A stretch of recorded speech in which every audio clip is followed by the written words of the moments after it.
এত বড় এটা একা একা ধরলো কি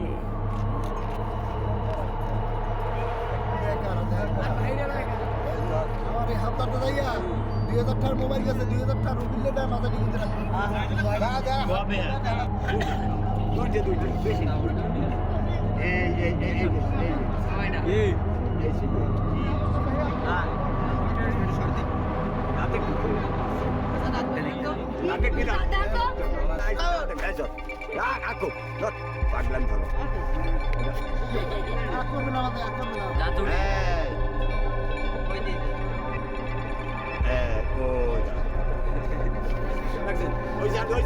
ভাই দেখো এই যে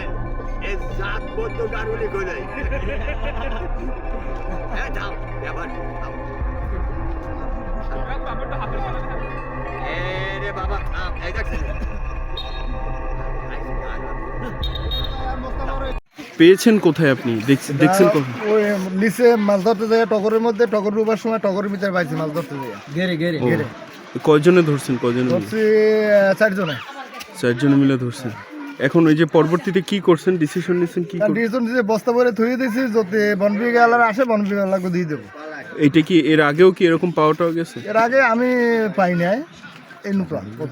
এর আগে আইসে শুনছি কিন্তু পাই নাই কোথায় পেয়েছেন আপনি আমরা আমার নিজস্ব ঘেরে মাছ ধরার জন্য মেশিন বাজাইছি মেশিন বাজাই পানি সেচতেছি পানি সেচের পরে কচুরিপানা আছে কচুরিপানা উদ্ধার করতে গিয়ে সাপ দেখতে পাই সাপ দেখতে পাইয়া আমরা ওই সাপকে তাড়া করতে করতে ও একটু দুর্বল হওয়ার পরে আমরা ওর লেজ ধরার পরে মাথা ধরিয়া বস্তাবন্দি করি তারপরে আমরা সুন্দরবন অবগত করছি ফার্স্ট বন বিভাগ আসার কথা কিন্তু এখন পর্যন্ত উদ্ধার হয় নাই তারা সাপ নেয়নি এই পর্যন্ত আমাদের এখানেই আছে আমি রেখে দিচ্ছি তাদের জন্য কখন নাগাদ পাইছেন সাপটা তখন বেলা 1টা বাজে আচ্ছা এর আগে কি কখনো এরকম সাপ পেয়েছেন আমি আরও একটা সাপ পাইছিলাম অনেক বড় এর চাইতে অনেক বড় সেটাও বন বিভাগকে দিয়ে দিয়েছিলাম আমি